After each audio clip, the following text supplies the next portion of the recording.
Olá, hoje a gente vai mergulhar em Batem a Porta. Sabe aquele filme do M. Night Shyamalan? Isso, que é baseado no livro O Chalé no Fim do Mundo. Um livro bem tenso, aliás. Exato. E para nossa conversa, a gente juntou um monte de coisa. Discussões online, tipo Reddit, críticas de sites como Adoro-Cinema, Tangerina, Pseudocrítico. E também notícias do Chipo, Jovem Nerd, informações gerais, enfim, bastante material. A ideia aqui é entender bem a trama central, sabe? O papel daqueles 4 estranhos que chegam do nada. Anunciando o apocalipse. Isso, e também focar na importância da menina, a Wen. A premissa já pega a gente, né? Uma família isolada, tendo que fazer uma escolha impossível.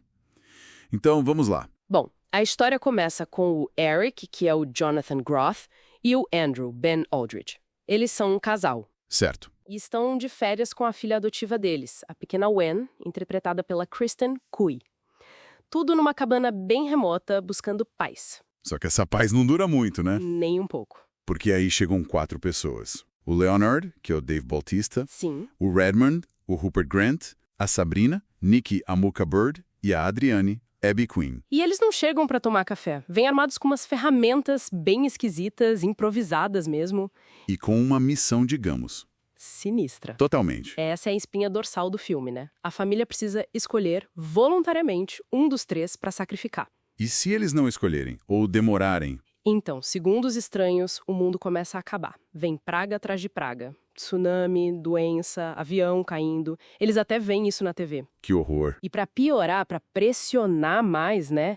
Os próprios estranhos começam a se matar, um por um, cada vez que a família recusa. Dizem que é pra atrasar o fim. Nossa. E aqui o filme toma um caminho bem diferente do livro, né? Principalmente no final. Muito diferente. No filme, o Eric acaba acreditando, ele se oferece pro sacrifício. Que decisão. E o Andrew, sofrendo horrores, ele cumpre o ato, mata o Eric. E o apocalipse para. Para. O mundo é salvo e o Andrew e a Wen sobrevivem.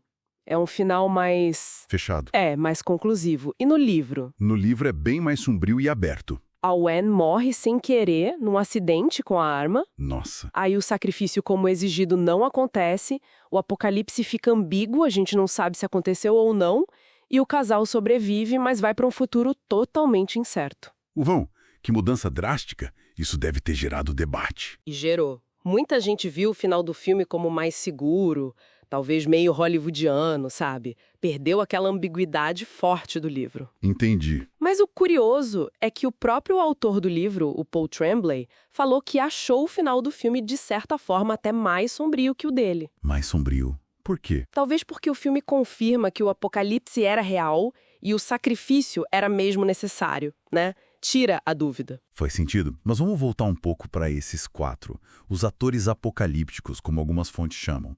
O Leonard, Redmond, Sabrina, Adriane. Eles são os vilões? Olha, é mais complicado. O filme não os coloca como vilões tradicionais. Eles dizem ser pessoas comuns. Que não se conheciam antes. Exato. Pessoas normais que foram atormentadas por visões. Visões compartilhadas que os forçaram a ir até lá com essa missão horrível. Então eles são relutantes. Muito. Parecem quase mártires, sabe? Como se fossem os 4 cavaleiros do apocalipse modernos, mas contra a vontade. Eles sofrem com o que tem que fazer. E o Dave Bautista, como Leonard, o líder deles, parece que foi um ponto alto, né? Mesmo sendo um cara enorme, passar aquela gentileza misturado com o peso da missão. Ah, sim, a atuação dele é muito elogiada, quase um consenso. Ele carrega muito do conflito moral ali. Mas o filme joga uma dúvida, né? Com o Redmond. Sim, o Andrew reconhece o Redmond, diz que ele é o Rory, um cara que atacou ele e o Eric no passado por homofobia. Opa, e aí? Aí planta a semente da dúvida, né? Será que é uma missão divina mesmo ou tem algo pessoal ali? Uma vingança disfarçada. Isso gera uma tensão muito boa. Com certeza. E no meio disso tudo, a Wen, a menina. Qual o papel dela? A Wen é fundamental, principalmente no começo, aquela cena dela com o Leonard sozinha na floresta. Sim, muito tensa. Exata. O contraste do tamanho deles, a calma estranha do Leonard. Ali já estabelece o tom. E ela, sendo filha adotiva do casal e asiática, carrega um simbolismo, né? A inocência, o futuro daquela família. E talvez da própria humanidade que eles precisam decidir salvar. Exatamente. Ela é o que está em jogo, de forma bem concreta. Mas algumas críticas acharam que ela perde um pouco de espaço depois. Tem essa leitura. O pseudocrítico, por exemplo, comenta que depois do começo forte, o foco vai muito para a decisão dos pais e a participação direta dela diminui um pouco. Entendi. Mas a sobrevivência dela no final do filme é chave, né? Dá todo um peso emocional para a escolha que foi feita. Sem ela ali, o sacrifício do Eric perderia muito do sentido para quem assiste. Certo. Então, resumindo, o filme te joga num dilema moral pesado. Os estranhos são esses mensageiros relutantes de um apocalipse que, no filme, é real mesmo. A Wen simboliza tudo que pode ser perdido. E a diferença para o livro, especialmente no final, muda bastante a discussão sobre fé, sacrifício, tira a ambiguidade. E a recepção geral, financeiramente foi bem, né? Fez mais que o dobro do orçamento. Foi sim, quase 55 milhões de dólares mundialmente, com um orçamento de 20 milhões. Um sucesso. E as críticas? Foram na mesma linha? Majoritariamente positiva, sim, mas com várias ressalvas. Elogiaram muito a tensão que o Shyamalan cria, a atuação do Bautista, mas criticaram bastante a mudança do final em relação ao livro.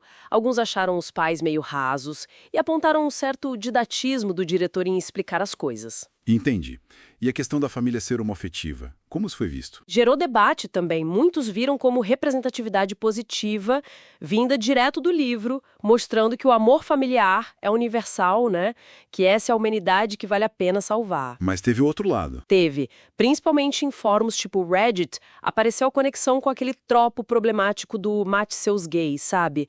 A crítica de que personagens LGBTQ+, muitas vezes acabam sacrificados na ficção. E o Shyamalan se posicionou sobre isso. Ele disse que a escolha da família veio do livro, foi natural seguir a fonte e não uma tentativa de levantar bandeira ou lacração.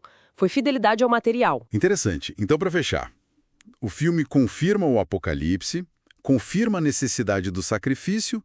O que isso sugere sobre a visão do Shyamalan?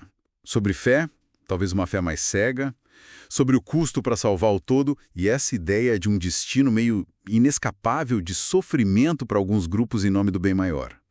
Fica aí para pensar, né?